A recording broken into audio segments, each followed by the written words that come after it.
നമ്മുടെ തദ്ദേശഭരണ സ്ഥാപനങ്ങളിലേക്കുള്ള തെരഞ്ഞെടുപ്പ് നടക്കുന്നതിൻ്റെ ഭാഗമായി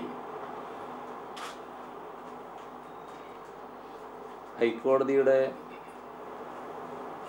ഒരു വിമർശനം ഇതിൻ്റെ പേരിൽ ചില പദ്ധതികൾ മുടങ്ങുന്ന കാര്യത്തിൽ ഗവൺമെൻറ്റിനെതിരെ ഉയരുകയുണ്ടായി. അത് പ്രത്യേകിച്ച് ശബരിമലയിലേക്കുള്ള റോഡിൻ്റെ മെയിൻ്റനൻസ് വർക്ക്. അക്കാര്യത്തിൽ ഗവൺമെൻറ് ഫലപ്രദമായ നടപടികൾ സ്വീകരിച്ചില്ല എന്നതിലാണ് ശക്തമായ വിമർശനം ഉയർന്നത്. ഇതിൽ ആശ്ചര്യമൊന്നുമില്ല. കേരളത്തിലുള്ള ഗവൺമെൻറ് സാധാരണഗതിയിൽ ഭരണവുമായി ബന്ധപ്പെട്ട കാര്യങ്ങൾ ഒന്നും നിറവേറ്റാൻ താല്പര്യം കാണിക്കുന്നില്ല. അതിൻ്റേതായ ഭരണമില്ലായ്മയുടെ വിമർശനമാണ് യഥാർത്ഥത്തിൽ ഹൈക്കോടതിയിൽ നടക്കം ഇപ്പോൾ ഉയർന്നിട്ടുള്ളത്. ഇവിടെ തെരഞ്ഞെടുപ്പുമായി ബന്ധപ്പെട്ടുള്ള പ്രവർത്തനങ്ങൾ ആരംഭിച്ചപ്പോൾ കോൺഗ്രസ് നേതാക്കളും മറ്റും പ്രചരണ രംഗത്ത് ഒരു പ്രത്യേക നിലപാട് സ്വീകരിക്കുന്നതായി കാണുന്നുണ്ട്. നമ്മുടെ രാജ്യത്ത് RSS നേതൃത്വത്തിൽ വർഗീയത ഉയർത്തുന്ന ഭീഷണിയെ ചിലരൊക്കെ വർഗീയ ഫാസിസം എന്ന് വിളിക്കാറുണ്ട്. ഇത് വർഗീയതയെ എതിർക്കേണ്ടതായിട്ടുണ്ട്. നമ്മുടെ നാട്ടിൽ വർഗീയതയുടെ ആപത്ത് വളരെ വലുതാണ്. ആ ആപത്തിനെ ആളുകളുടെ മനസ്സിൽ നല്ല രീതിയിൽ എത്തിക്കുന്നതിനായിരിക്കും വർഗീയ ഫാസിസം എന്ന പദം കൊണ്ട് ഉദ്ദേശിക്കുന്നത്. പക്ഷേ കോൺഗ്രസ്സുകാർ ഈ തെരഞ്ഞെടുപ്പ് പ്രവർത്തനം ആരംഭിച്ചപ്പോൾ കോൺഗ്രസ് നേതാക്കന്മാർ ഞങ്ങൾ രാഷ്ട്രീയ ഫാസിസത്തെയും വർഗീയ ഫാസിസത്തെയും എതിർക്കുകയാണ് എന്ന് പറയുന്നുണ്ട്. രാഷ്ട്രീയ ഫാസിസം എന്നതുകൊണ്ട് അവർ CPIM-നെയും ഇടതുപക്ഷത്തെയുമാണ് ഉദ്ദേശിക്കുന്നത്. എന്താണ് അങ്ങനെയൊരു പദം ഉപയോഗിക്കാൻ കാരണം? ഇത്തരമൊരു പദം ഉപയോഗിച്ചുകൊണ്ട് വർഗീയതയെ ലാഘവത്തോടെ കാണുക. നമ്മുടെ കേരളത്തിലായാലും രാജ്യത്തിലായാലും വർഗീയത ഉയർത്തുന്ന ഭീഷണിയെ മതനിരപേക്ഷ ശക്തികളെല്ലാം ഒന്നിച്ചു നിന്ന് എതിർക്കേണ്ടതാണ്. പക്ഷേ കേരളത്തിൽ 4 സീറ്റ് അധികം കിട്ടുന്നതിന് വേണ്ടി RSS നേതൃത്വത്തിലുള്ള വർഗീയതയുമായി ചില നീക്കുപോക്കുകളും കൂട്ടുകെട്ടും ഉണ്ടാക്കുന്നതിനെക്കുറിച്ചാണ് കോൺഗ്രസ് ആലോചിച്ചുകൊണ്ടിരിക്കുന്നത്. കോൺഗ്രസിനെ സംബന്ധിച്ചിടത്തോളം അതൊരു പുതുമയുള്ള കാര്യമല്ല. നേരത്തെ തന്നെ ഇത്തരത്തിലുള്ള ചില കൂട്ടുകെട്ടുകൾ നമ്മുടെ സംസ്ഥാനത്തുണ്ടാക്കിയ അനുഭവം ഈ രണ്ടു കൂട്ടർക്കുണ്ട്. കോൺഗ്രസിനുമുണ്ട്, RSSനുമുണ്ട്. ഇപ്പോൾ ആ വഴിക്കുള്ള നീക്കങ്ങൾ തകൃതിയായി നടന്നുകൊണ്ടിരിക്കുകയാണ്. അപ്പോൾ നാട്ടിലാകെ ഉയർന്നു വന്ന വർഗീയതയ്ക്കെതിരായ വികാരത്തിനോടൊപ്പം നിൽക്കാൻ കഴിയുന്നില്ല എന്ന് വന്നാൽ അത് വലിയ തോതിലുള്ള ഒറ്റപ്പെടലിനിടയാക്കും. അതുകൊണ്ടാണ് അവർ എതിർത്തൊന്നും വരണം, എന്നാൽ ഫലത്തിൽ എതിർക്കാതിരിക്കുകയും വേണം.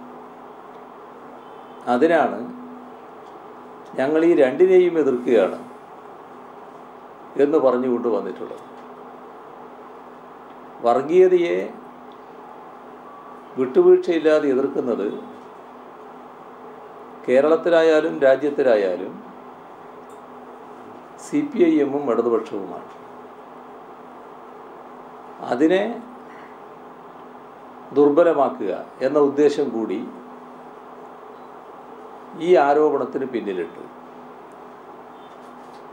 ഇത്തരം രീതിയിൽ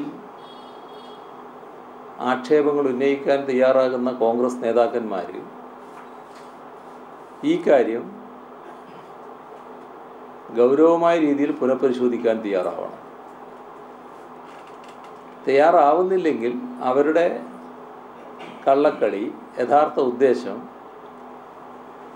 നാട്ടിലുള്ളവർക്ക് മനസ്സിലാകുന്നുണ്ട് എന്ന് തിരിച്ചറിയാനെങ്കിലും അവർക്ക് കഴിയണം. ഇവിടെ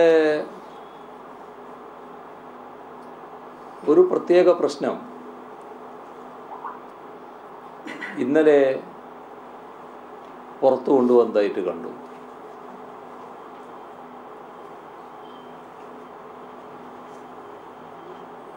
അത് കൈരളി പീപ്പിളാണ് പുറത്തു കൊണ്ടുവന്നിരിക്കുന്നത്.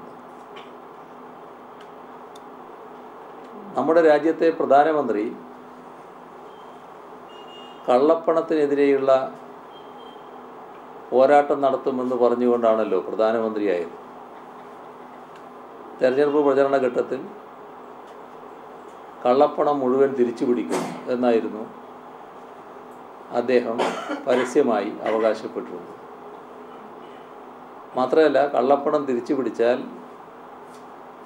ഓരോ ഇന്ത്യക്കാരൻ്റെയും അക്കൗണ്ടിൽ 15 ലക്ഷം രൂപ വീതം വന്ന് വീഴും എന്നുവരെ ആ ഘട്ടത്തിൽ വാഗ്ദത്തം ചെയ്തിരുന്നു. കള്ളപ്പണമൊന്നും പിടിച്ചില്ല. ഈ കള്ളപ്പണം രാജ്യത്ത് വ്യാപിക്കുന്നതിനെതിരെ ഉള്ള ഒരു നടപടി എന്ന നിലക്കാണ് 2012 സെൻട്രൽ ചിറ്റ് ആക്ട് കൊണ്ടുവരുന്നത്. സെൻട്രൽ ചിറ്റ് ഫണ്ട് ആക്ട് എന്ന പേരിൽ ഒരു ആക്ട് 2012 കൊണ്ടുവന്നു. ആ ആക്ട് അനുസരിച്ച് ഏത് ചിട്ടി കമ്പനി ആയാലും അങ്ങനെയൊരു കമ്പനി രൂപീകരിച്ചു കഴിഞ്ഞാൽ രജിസ്ട്രാറുടെയോ സബ് രജിസ്ട്രാറുടെയോ മുന്നിൽ രജിസ്റ്റർ ചെയ്യണം. അതോടൊപ്പം ഈ ചിട്ടി കമ്പനിയെ ഇൻസ്പെക്ട് ചെയ്യാനുള്ള അധികാരം ബന്ധപ്പെട്ട ഉദ്യോഗസ്ഥന്മാർക്ക് നൽകുന്നുണ്ട്. ഇപ്പോൾ പുറത്തു വന്ന കാര്യം സാധാരണഗതിയിലുള്ളൊരു സ്റ്റാറ്റ്യൂട്ടറി ഓഡിറ്റിങ്ങിൻ്റെ ഭാഗമായി ഓഡിറ്റിംഗ് നടത്തിയപ്പോൾ 23 കോടി രൂപ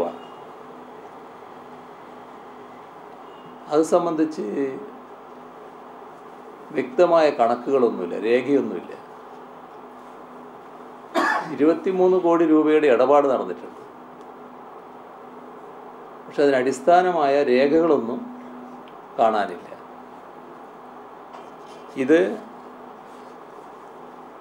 2013-14 വാർഷിക റിപ്പോർട്ട് ഫയൽ ചെയ്തപ്പോഴാണ് അതിനെ അടിസ്ഥാനപ്പെടുത്തി നടന്ന പരിശോധനയിലാണ് കണ്ടെത്തുന്നത്. അപ്പോൾ ഇതൊരു വർഷത്തെ കണക്കിലാണ് ഈ 23 കോടിയുടെ കാര്യം. ഇങ്ങനെ ചെയ്തത് വെൽസ് ചിറ്റ് ഫണ്ട്സ് എന്ന സ്ഥാപനമാണ്. ഇപ്പോൾ വെൽസ് ചിറ്റ് ഫണ്ട്സ് സാധാരണ നിലക്ക് രജിസ്ട്രാർ ഓഫ് കമ്പനീസിൽ ഫയൽ ചെയ്യേണ്ട കടലാസുകളുണ്ടാകും. ഇത് 23 കോടി രൂപയുടെ രേഖകളില്ല എന്ന് വരുമ്പോൾ എന്താ അതിൻ്റെ അർത്ഥം? കള്ളപ്പണം കടത്താൻ ഇതൊരു സ്രോതസ്സായി മാറിയിട്ടുണ്ടോ എന്ന് സംശയിക്കണം എന്നുള്ളതാണ്. കള്ളപ്പണം ഇങ്ങോട്ട് വരാം, അങ്ങോട്ടും പോകാം. എന്താണ് ഇവിടെ നടന്നിട്ടുള്ളത്? ഇവിടെ ഇതുമായി ബന്ധപ്പെട്ട് ഗൗരവമായ പരിശോധന നടക്കേണ്ടതായിട്ടുണ്ട്. പരിശോധന നടത്തേണ്ടവർ ഒന്ന് ഇൻകം ടാക്സ് ഡിപ്പാർട്ട്മെൻറ്റാണ്, മറ്റൊന്ന് കമ്പനി ലോ ബോർഡാണ്, പിന്നെ പണമിടപാടിൻ്റെ കാര്യമായതുകൊണ്ട് RBI-യുമാണ്, റിസർവ് ബാങ്ക് ഓഫ് ഇന്ത്യയും. അപ്പോൾ ഇത്തരത്തിലുള്ള അധികൃത കേന്ദ്രങ്ങൾ ഈ സ്ഥാപനം മുഖേന കള്ളപ്പണ ഇടപാട് നടത്തിയിട്ടുണ്ടോ എന്ന് അന്വേഷിക്കേണ്ടതായിട്ടുണ്ട്. ഇവിടെ ഒരു വർഷത്തത് 23 കോടിയാണെങ്കിൽ, ഇപ്പോൾ കണ്ടെത്തിയിട്ടുള്ളത് 23 കോടിയാണെങ്കിൽ, അന്വേഷണം നടന്നാൽ അത് വലിയ തുകയായിട്ട് തന്നെ മാറും എന്ന കാര്യം ഉറപ്പാണ്. 2013-14 മാത്രമാണ് ഇപ്പം. 2011 മുതൽ ഈ കമ്പനി പ്രവർത്തിക്കുന്നുണ്ട്. അപ്പോൾ അതുമുതലുള്ള എല്ലാ കാര്യങ്ങളും അന്വേഷിക്കാൻ തയ്യാറാകണം. ഈ കമ്പനിയിൽ വെള്ളാപ്പള്ളി നടേശൻ്റെ കുടുംബത്തിന് 70% ഇക്വിറ്റി ഉണ്ട്. ഉണ്ടാകുന്നത് അവരുടെ കാര്യം മാത്രമാണ്, അത് നമുക്കിവിടെ സാധാരണഗതിയിൽ പ്രശ്നമല്ല. പ്രശ്നമാകുന്നത് ഒരു ചിട്ടി കമ്പനി, ഏത് ചിട്ടി സ്ഥാപനമായാലും ആ ചിട്ടി സ്ഥാപനത്തിൻ്റെ പ്രവർത്തനത്തിൽ ചിട്ടി സ്ഥാപനത്തിന് നേതൃത്വം കൊടുക്കുന്നവരുടെ വിശ്വാസ്യത വളരെ പ്രധാനപ്പെട്ട ഘടകമാണ്. വെള്ളാപ്പള്ളി നടേശനെ പോലുള്ളവർ, അദ്ദേഹത്തിൻ്റെ മകനെ പോലുള്ളവർ,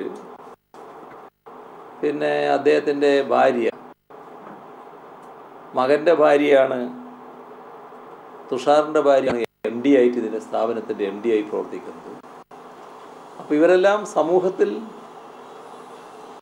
ഒരു തരത്തിലല്ലെങ്കിൽ മറ്റൊരു തരത്തിൽ അറിയപ്പെടുന്നവരാണ്. ആ അറിയപ്പെടുന്നവരെന്താണ് മറയത്ത് നിൽക്കാൻ കാരണം? സാധാരണ ഒരു ചിട്ടി കമ്പനിയാകുമ്പോൾ ഇവരുടെ പേരുകൾ പുറത്തു വരുമല്ലോ, ആ ചിട്ടി കമ്പനിയുടെ പ്രവർത്തനവുമായി ബന്ധപ്പെട്ട് പുറത്തു വരുമല്ലോ. വെള്ളാപ്പള്ളി നടേശനും തുഷാറും ഒക്കെ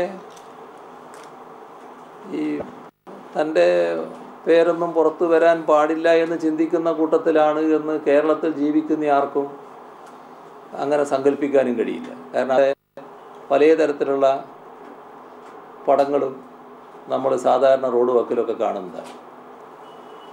എന്തേ ഇതിൽ മറച്ചു വെക്കാൻ കാരണം? ഒരു ദുരൂഹത അതിൻ്റെ പിന്നിലില്ല. ചിട്ടി കമ്പനിയുടെ സുഗമമായ നടത്തിപ്പിന് സാധാരണ നിരക്ക് ഇവരുടെ എല്ലാം പേരുകൾ കൂടി അതിൻ്റെ കൂട്ടത്തിൽ വെക്കുമല്ലോ, പരസ്യപ്പെടുത്തുമല്ലോ. ഇവിടെ പ്രധാനമന്ത്രി ഒരു കാര്യം ചിന്തിക്കേണ്ടതായിട്ടുണ്ട്. പ്രധാനമന്ത്രിയാണല്ലോ BJP-യുടെ നിയുക്ത മുഖ്യമന്ത്രി സ്ഥാനാർത്ഥി എന്ന നിലക്ക് വെള്ളാപ്പള്ളി നടേശനെ സ്വീകരിച്ചു എന്ന് നമ്മൾ കേട്ടത്. അപ്പോൾ കള്ളപ്പണത്തിനെതിരെ വേട്ടക്കിറങ്ങിയിട്ട് കള്ളപ്പണം കൈകാര്യം ചെയ്യുന്നൊരു സ്ഥാപനത്തിൻ്റെ മറയത്ത് നിൽക്കുന്ന പരമാധികാരിയെ ഇവിടെ പിന്താങ്ങുന്ന നില ഒരു പ്രധാനമന്ത്രിക്ക് ചേർന്നതാണോ എന്നത് അദ്ദേഹം പരിശോധിക്കണം. ഇതിനെപ്പറ്റി കേൾക്കുന്നത് ഈ സ്ഥാപനത്തിലെ ഒരു ഡയറക്ടറോട് അന്വേഷിച്ചപ്പോൾ ഒരു കൂട്ടർ പറയുന്നത് സ്ഥാപനത്തിൻ്റെ വക എത്ര ചിട്ടിയുണ്ട് എന്ന് അദ്ദേഹത്തിന് അറിയില്ല എന്നാണ്. ചിട്ടി നടത്തുന്നുണ്ടോ, ഏതെങ്കിലും ചിട്ടിയുണ്ടോ, ഇനി നടത്തുന്നുണ്ടെങ്കിൽ എത്ര ചിട്ടിയുണ്ട്, ഇതൊന്നും ആ ഡയറക്ടർക്ക് അറിയില്ല എന്നാണ് പറയുന്നത്. പിന്നെ കേൾക്കുന്നൊരു വിവരം, ഇതിൽ നിന്ന് പണമെടുക്കേണ്ട കാര്യം, അതിനെക്കുറിച്ച് അന്വേഷിച്ചപ്പോൾ ഒരു കൂട്ടർക്ക് കിട്ടിയ വിവരമായിട്ട് പറയുന്നത് എത്ര തുകയും തരാൻ തയ്യാറാണെന്നാണ്. അപ്പോൾ ചിട്ടിക്ക് പ്രത്യേക കണക്കാകുമല്ലോ, ആ പരിധിക്കുള്ളിൽ നിന്നുകൊണ്ടുള്ള തുകയല്ലേ കൊടുക്കാൻ പറ്റും. പക്ഷെ ഇവർ എത്ര തുകയും കൊടുക്കാൻ തയ്യാറാണ് എന്ന് പറഞ്ഞു എന്നാണ് കേൾക്കുന്നത്. എന്തോ ദുരൂഹതയുണ്ട്, വലിയ കള്ളപ്പണത്തിൻ്റെ ഇടപാടുകൾ ഇതിലുണ്ട്. അതെല്ലാം പുറത്തു കൊണ്ടുവരത്തക്ക രീതിയിലുള്ള സമഗ്രമായ അന്വേഷണം ഇവിടെ നടക്കേണ്ടതായിട്ടുണ്ട്. അത് നടത്താൻ ഈ പുതിയ ബാന്ധവത്തിൻ്റെ പേരിൽ ആ നടത്തേണ്ട ഏജൻസികളെ തടയുന്ന നില കേന്ദ്ര സംസ്ഥാന ഗവൺമെൻറ്റുകൾ സ്വീകരിക്കാൻ പാടില്ല. ഗൗരവമായ അന്വേഷണം നടക്കണം. ഇതാണ് പൊതുവിൽ പറയാനുള്ളത്.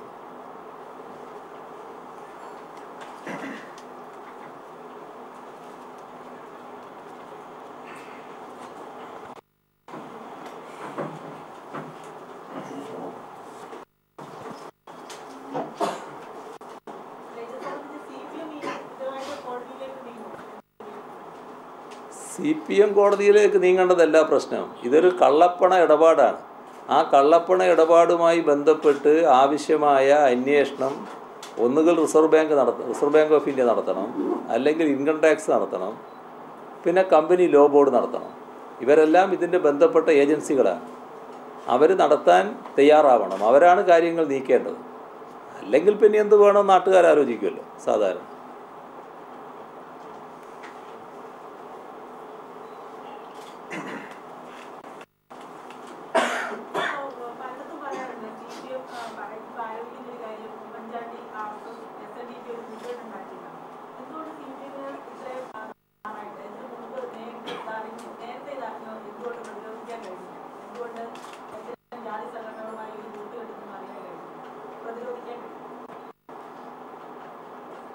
RSSുമായിട്ട് കൂടുന്നത് പുതിയ കാര്യമല്ല. RSSുമായി മുൻപേ UDF കൂട്ടുകെട്ടിൽ ഏർപ്പെട്ടിട്ടുണ്ട്. അതായിരുന്നു വടകര ബേപ്പൂർ മോഡൽ. അതിൻ്റെ ചരിത്രമൊന്നും ഞാനിപ്പോൾ പറയേണ്ടതില്ല. ആ കാലത്ത് വടകരയിൽ നിന്ന് ലോക്സഭയിലേക്കും ബേപ്പൂരിൽ നിന്ന് നിയമസഭയിലേക്കും RSS നിർത്തുന്ന സ്ഥാനാർത്ഥികളെ വിജയിപ്പിച്ച് അയക്കാൻ പറ്റും എന്നായിരുന്നു ചിന്തിച്ചിരുന്നത്. പക്ഷേ നമ്മുടെ കേരളം അത് സമ്മതിച്ചില്ല. അതിന് ശേഷവും ഉണ്ടായിട്ടുണ്ട്. ഒരു ഘട്ടത്തിൽ കേരളത്തിൽ ഒരു RSS നേതാവ് അന്നത്തോട് പരസ്യമായൊരു കാര്യം പറഞ്ഞു. നിങ്ങൾ ആ കസേരയിലിരിക്കുന്നത് 40 സീറ്റിൽ ഞങ്ങൾ സഹായിച്ചത് കൊണ്ടാണെന്ന് ഓർമ്മ വേണമെന്നായിരുന്നു. അതിന് മറുപടി പറയാൻ ഒറ്റ കോൺഗ്രസ് നേതാവും തയ്യാറായിട്ടില്ല. അപ്പോൾ RSS കോൺഗ്രസ് ബാന്ധവം പുതിയ കാര്യമല്ല. ഇവിടെ RSSൻ്റെ അജണ്ട അനുസരിച്ച് RSSൻ്റെ ശാക്തീകരണത്തിന് ഒരു പാർട്ടി ഉണ്ടാക്കാനാണ് വെള്ളാപ്പള്ളി നടേശൻ പുറപ്പെട്ടത്. RSSുമായി ബന്ധം സ്ഥാപിക്കാൻ ഉമ്മൻചാണ്ടി ചില രഹസ്യ നീക്കങ്ങൾ നടത്തുന്നുണ്ട്. അവിടെയാണ് ഈ 3 പേരും ഒന്നിച്ചു വരുന്ന കാര്യം ഞങ്ങൾ ചൂണ്ടിക്കാണിച്ചത്. താങ്കളും പീസും അടക്കമുള്ള നേതാക്കന്മാരെ വിവിധ ആരോപണങ്ങൾ ഉന്നയിച്ചപ്പോഴും മറുപടി പറയാൻ എനിക്ക് കാര്യമില്ല, ഞാൻ എൻ്റെ പറഞ്ഞോളാമെന്ന നിലപാടാണ് വെള്ളാപ്പള്ളി നടേശൻ പൊതുവെ സ്വീകരിക്കുന്നത്. ഇത്തരത്തിൽ ഒരുപാട് കാര്യങ്ങൾ മറച്ചു വെക്കാനുള്ളതുകൊണ്ടാണ് വെള്ളാപ്പള്ളി നടേശന് സാധാരണക്കാരറിയും അല്ലെങ്കിൽ വെള്ളാപ്പള്ളി നടേശൻ പിന്തുണ കൊടുക്കുന്നവരെല്ലാം ഇതറിയും എന്നതുകൊണ്ടാണ് ഇത്തരത്തിലൊരു വിളിച്ചുകളി വെള്ളാപ്പള്ളി നടത്തുന്നത്. ഇവിടെ വെള്ളാപ്പള്ളി നടേശനുമായിട്ട് ബന്ധപ്പെട്ട കാര്യത്തിൽ ഞങ്ങൾക്ക് പറയാനുള്ളത്, ഞങ്ങൾ ആദ്യം എടുത്ത വിഷയം ഒന്ന് മാത്രമേ ഉള്ളൂ. അത് RSS അതിൻ്റെ അനുസരിച്ച് ഒരു പാർട്ടി രൂപീകരിക്കാനുള്ള അദ്ദേഹത്തിൻ്റെ നീക്കം, അതിന് SNDP അണികളെ ഉപയോഗിക്കൽ, അതിനെതിരെയാണ് ഞങ്ങൾ സംസാരിച്ചത്. അപ്പോൾ വരികയാണ്, ഇങ്ങനെ ഓരോ പ്രശ്നങ്ങൾ വരികയാണ്. അപ്പോൾ അത്തരം പ്രശ്നങ്ങൾ വരുമ്പോൾ അദ്ദേഹത്തിൻ്റെ വിശ്വാസ്യതയെ അത് വലിയ തോതിൽ ബാധിക്കുന്നുണ്ട്. അത് ഞങ്ങൾ ഉദ്ദേശിച്ച വിഷയമായിരുന്നില്ല.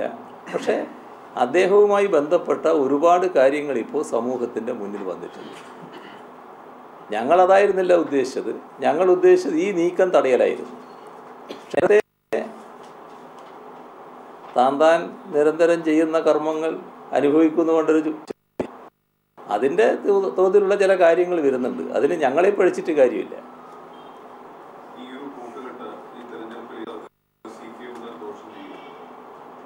CPM-ന് ദോഷം ചെയ്യുമോ എന്നുള്ളതല്ല, നമ്മുടെ സമൂഹത്തിൻ്റെ മതനിരപേക്ഷതക്കാണ് ദോഷം ചെയ്യുക.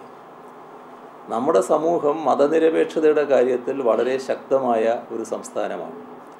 ആ മതനിരപേക്ഷതയെ ദുർബലപ്പെടുത്താനുള്ള നീക്കമാണ് RSS നടത്തുന്നത്. ഇത് SNDP-യുടെ ഒരു അജണ്ടയല്ല, RSS-ൻ്റെ അജണ്ടയാണ്.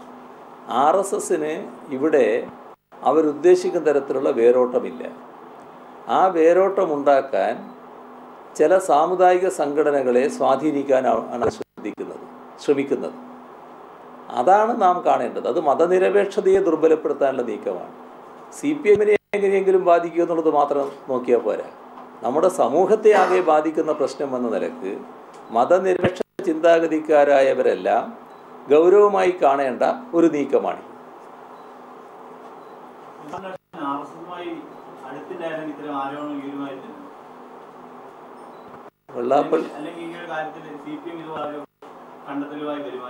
ഞങ്ങൾ SNDP-ക്കെതിരെ അങ്ങനെ സംസാരിക്കാൻ പുറപ്പെടാറില്ല. SND കാര്യങ്ങളിൽ ഇടപെടാൻ പോയിട്ടില്ല നേരത്തെ. അതിൻ്റെ ആവശ്യമില്ല, ഞങ്ങൾക്ക് അതിൻ്റെ ആവശ്യമില്ലല്ലോ. സാധാരണ നിലക്ക് അതൊരു സംഘടനയുടെ കാര്യങ്ങൾ നടന്നു പോകുന്നു. പല പ്രശ്നങ്ങളായിട്ടുണ്ട്. അന്നൊന്നും ഒരു നിലപാടും പോയിട്ടില്ല, പാർട്ടിയും എടുത്തിട്ടില്ല.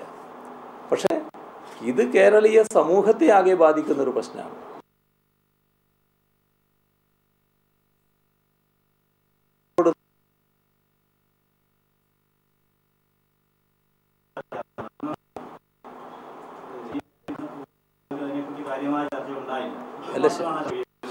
അതെ, അത് ശരിയാണ്. ശാശ്വതീകാനന്ദയുടെ മരണവുമായി ബന്ധപ്പെട്ടിട്ടുള്ള വരുന്നത് നേരത്തെ ഏതെങ്കിലും ഘട്ടത്തിൽ വന്നോ? ശാശ്വതീകാനന്ദ അല്ല, നാം കാണേണ്ട ഒരു കാര്യം ജീവിക്കുന്ന ഘട്ടത്തിൽ, അതായത് ജീവൻ പോകുന്നതിൻ്റെ കുറേ മുൻപുള്ള ദിവസങ്ങളോ ആഴ്ചകളോ മാസങ്ങളോ, ആ ഘട്ടത്തിൽ അദ്ദേഹം പലരോടും പറഞ്ഞിരിക്കുന്നു, എന്ത്, എന്നെ അവർ കൊന്നുകളയുന്നു. അപ്പോൾ ആരാണവർ? അത് ഇതേവരെ വെളിപ്പെട്ട കാര്യമല്ല, ആരും വെളിപ്പെടുത്തിയ കാര്യമല്ല. അപ്പോൾ എന്നെ അവർ കൊന്നുകളയുമെന്ന് ശാശ്വതി പറഞ്ഞുവെങ്കിൽ അവരെ കണ്ടെത്തണ്ടേ? അവരെ ഇതോട് പറഞ്ഞതല്ല, പലരോടും പറഞ്ഞിട്ടുണ്ട്. കേരളത്തിൽ ഏതെങ്കിലും ഒരു ഭാഗത്ത് പറഞ്ഞത് മാത്രമല്ല. ഞാൻ കണ്ണൂരിലുള്ള ഒരാൾ എന്നോട് പറയും അദ്ദേഹത്തോട് ശാശ്വതീകത പറഞ്ഞിരുന്നു. നേരത്തെ നമ്മളാരും പറഞ്ഞ കാര്യമല്ലത്. അപ്പോൾ അങ്ങനെയുള്ള കാര്യങ്ങൾ പുറത്തു വരുമ്പോൾ അതുമായി ബന്ധപ്പെട്ട് സമഗ്ര അന്വേഷണം, ആ പുനരന്വേഷണം നടക്കണമെന്നാണ് ഞങ്ങൾ ആവശ്യപ്പെടുന്നത്.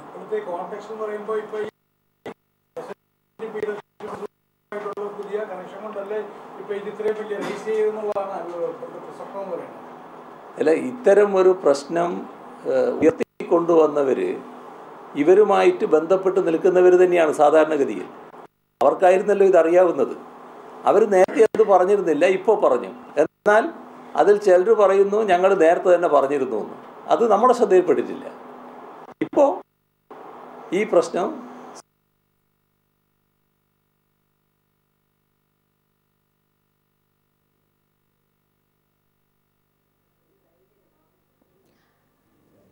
പീപ്പിൾ TV പുറത്തുവിട്ട ബെൽചിറ്റ്സ് അതുമായി ബന്ധപ്പെട്ട കാര്യങ്ങളാണ്, ആ തട്ടിപ്പുമായി ബന്ധപ്പെട്ട കാര്യങ്ങളാണ് പ്രധാനമായും പിണറായി വിജയൻ പറഞ്ഞത്. വലിയ തട്ടിപ്പാണ് നടന്നിട്ടുള്ളത്. വിശദമായ അന്വേഷണം തന്നെ ബെൽചിറ്റ്സുമായി ബന്ധപ്പെട്ട ഈ തട്ടിപ്പിൽ വേണമെന്നാണ് പിണറായി വിജയൻ ആവശ്യപ്പെട്ടത്.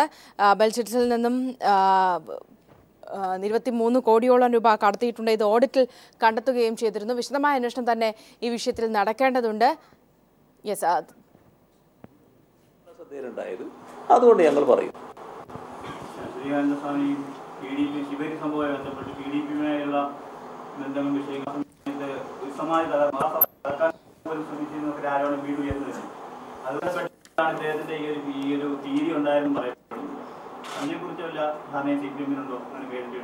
എങ്ങനെ മദനിയുമായുള്ള PDP-യുമായുള്ള സൗഹൃദത്തിനിടയിൽ ആ സ്ഥലം ആ മഹാസമായി തകർക്കാനുണ്ടായ ശ്രമം ഒരു നീക്കം നടത്തിയിരുന്നെന്നും അതറിഞ്ഞിട്ടാണ് അവരുമായുള്ള ബന്ധം ശശിധരൻ സ്വാമി ഉപേക്ഷിച്ചെന്നും അതിന്റെ പേരിൽ ശശിധരൻ സ്വാമി ആരോപണം ഉണ്ടായിരുന്നെങ്കിൽ ആരാത് പറഞ്ഞത് ഞാൻ കേട്ടിട്ടില്ല, എൻ്റെ ശ്രദ്ധയിലില്ലത്. ചിട്ടിത്തട്ടിപ്പിൽ സമഗ്ര അന്വേഷണം എന്ന് പറയുമ്പോൾ LK അദ്വാനി കേന്ദ്ര ആഭ്യന്തരമന്ത്രിയായിരുന്ന സമയത്ത് വെള്ളാപ്പള്ളി നടേശന്റെ സ്വത്തുവിവരങ്ങൾ അന്വേഷിക്കണമെന്ന് പറഞ്ഞപ്പോൾ പരാതി നൽകിയിരുന്നു. ആ പരാതി പോലും ഇതുവരെ പരിഗണിക്കപ്പെട്ടിട്ടില്ല. എറണാകുളം ജില്ലയിലുള്ള 2 പേരാണ് ആ പരാതി നൽകിയിരിക്കുന്നത്. അങ്ങനെ ഒരു ഘട്ടം നിൽക്കുമ്പോൾ ഇപ്പോഴത്തെ അതേ BJP സർക്കാർ ഇത്തരം അന്വേഷണങ്ങൾക്ക് മുൻകൈ എടുക്കുമെന്ന് പാർട്ടിക്ക് തോന്നുന്നു. ആദ്യം നമ്മൾ ഇത്തരമൊരു പ്രശ്നം വന്ന ഉടനെ ഈ അന്വേഷണം നടത്തണമെന്ന് ആവശ്യപ്പെടുകയാണ് വേണ്ടത്. അന്വേഷണം നടത്തുമോ നടത്തില്ലേ എന്ന് നോക്കാം. എന്നിട്ട് പിന്നെ മറ്റു മാർഗങ്ങൾ സ്വീകരിക്കണം. അങ്ങനെ അന്വേഷണം നടത്തില്ലെങ്കിൽ ആദ്യം തന്നെ അന്വേഷണം നടത്തില്ല എന്നുള്ളൊരു ധാരണയിൽ നമ്മൾ നിൽക്കണ്ടല്ലോ. പണ്ട് ഇൻകം ടാക്സ് റെയ്ഡ് നടക്കുമ്പോൾ ഒരു കേന്ദ്രമന്ത്രി വെള്ളാപ്പള്ളി നടേശൻ്റെ മുറ്റത്തോ ഓലായിലോ മറ്റോ ഇരുന്ന അനുഭവം ഉണ്ടല്ലോ പണ്ട്. അത് കേരളം കണ്ടതാണല്ലോ. അങ്ങനെയെല്ലാമുള്ള സ്വാധീനങ്ങൾ അദ്ദേഹത്തിൻ്റെ രക്ഷയ്ക്ക് വേണ്ടി എത്തുന്നുണ്ട്. എന്നാൽ ആ നിലയിലേക്ക് ഇപ്പോൾ നമ്മൾ പോകണ്ട. ഗുരുതരമായൊരു പ്രശ്നം ഉയർന്നു വന്നിരിക്കുന്നു. അത് സംബന്ധിച്ച് അന്വേഷണം നടത്താൻ ബന്ധപ്പെട്ട ഡിപ്പാർട്ട്മെൻറ്റുകൾ തയ്യാറാവണം.